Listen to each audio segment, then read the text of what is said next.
좋으신 우리 주님의 은혜가 오늘 이 시간 우리 모두 함께 하시기를 바랍니다. 오늘 함께 나누실 하나님의 말씀은 다니엘 9장의 말씀입니다.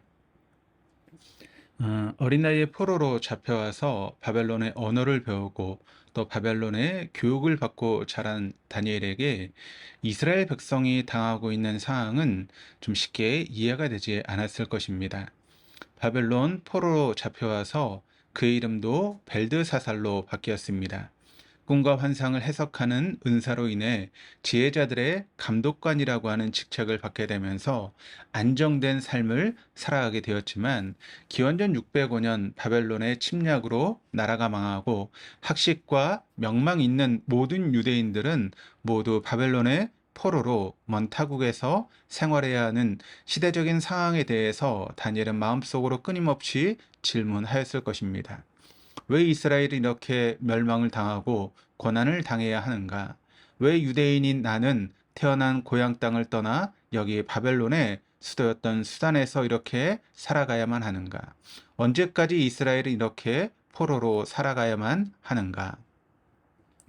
더욱이 이스라엘의 왕족, 귀족으로 자라난 사람이라면 이러한 내적 의무는 더욱 당연해 보입니다.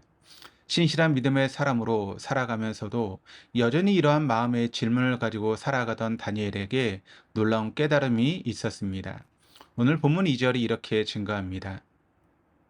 곧 그 통치 원년에 나 다니엘이 책을 통해 여호와께서 말씀으로 선지자 예레미야에게 알려주신 그 연수를 깨달았나니 곧 예루살렘의 황폐함이 70년 만에 그치리라 하신 것이니라. 갈대아 지방을 다리오가 다스리던 첫해 예레미야의 말씀을 읽고 묵상하던 중에 눈이 번쩍 뜨일 만한 깨달음이 있었습니다.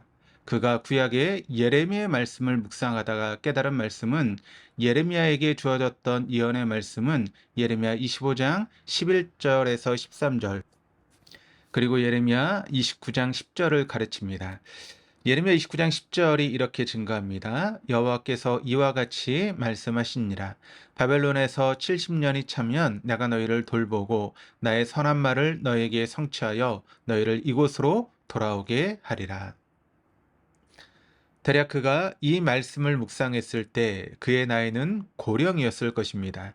BC 605년에 소년으로 바벨론의 포로로 끌려갔다가 본문 다니엘서를 기록한 시기가 대략 530년 경이라면 그의 나이는 최소한 70대 후반에서 80대 이상의 고령이었을 것입니다. 아마 60년 이상을 바벨론에서 보낸 고령의 다니엘이 70년이라는 기간이 차면 이스라엘의 회복과 예루살렘으로의 귀향이 있을 것이라고 하는 사실을 깨닫게 되었을 때 얼마나 놀랐는지는 우리가 상상이 되어집니다. 유대 땅으로의 복귀가 어쩌면 자기가 죽기 전에 곧 수년 안에 이뤄질 수 있다는 사실에 그는 흥분과 또 기대감으로 가득 차게 되었을 것입니다. 70년이라는 시간이 차면 포로로 살아가던 유대인들이 돌아가게 될 것이라는 놀라운 사실을 깨달은 다니엘이 취했던 행동이 3절, 4절 말씀을 통해 기록되고 있습니다. 내가 금식하며 베옷을 입고 죄를 덮어쓰고 주 하나님께 기도하며 간구하기를 결심하고 내 하나님 여호와께 기도하며 자복하여 이르기를. 유대 땅으로의 귀환이 임박하였다는 사실을 깨달은 다니엘은 하나님께 기도하기 시작합니다. 그런데 이 기도의 모습은 일방적인 기도의 모습과는 다릅니다. 심각한 범죄 후에 참여하는 속죄와 회개의 기도의 모습입니다. 예레미야 말씀을 읽고 이스라엘의 회복의 메시지를 깨달은 그는 지금 겪고 있는 이스라엘의 포로 생활과 예루살렘의 패망의 원인이 우연히 찾아온 것이 아니라 자신과 이스라엘 백성의 범죄함 때문이었다라고 하는 것을 인식하게 되었던 것입니다. 자신을 포함한 이스라엘의 죄악 때문에 이 모든 일들이 일어났음을 절실히 인식한 그는 일상의 삶을 멈추었습니다. 음식 먹기를 중단하고 슬픔과 참회의 마음으로 베옷을 입고 죄를 덮어쓰고 작정하여 기도하기 시작합니다. 그의 회개와 자복의 기도는 5절에서부터 15절까지 계속됩니다.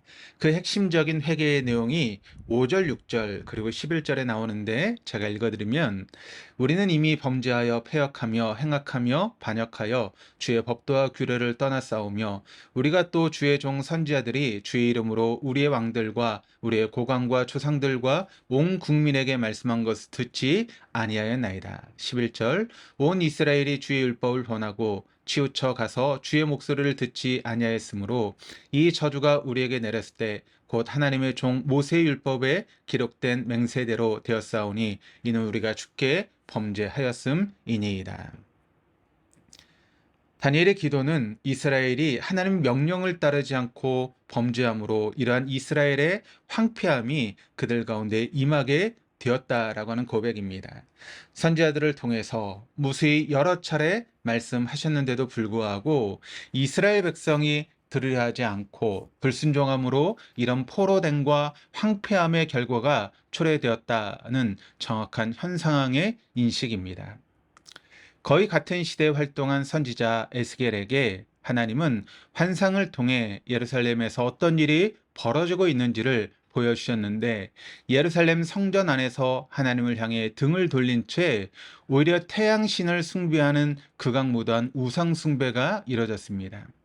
예루살렘이 함락되고 또 성전의 파괴 그리고 이어진 포로 생활은 바로 이스라엘의 하나님에 대한 범죄와 우상 숭배 그리고 불순종의 결과였음을 하나님 앞에서 인정하며 회개와 자복의 기도를 다니엘이 드리고 있습니다. 그리고 회개와 자복의 기도 후에 그의 간청의 기도가 17절에서 19절 말씀까지를 통해서 이어지고 있습니다.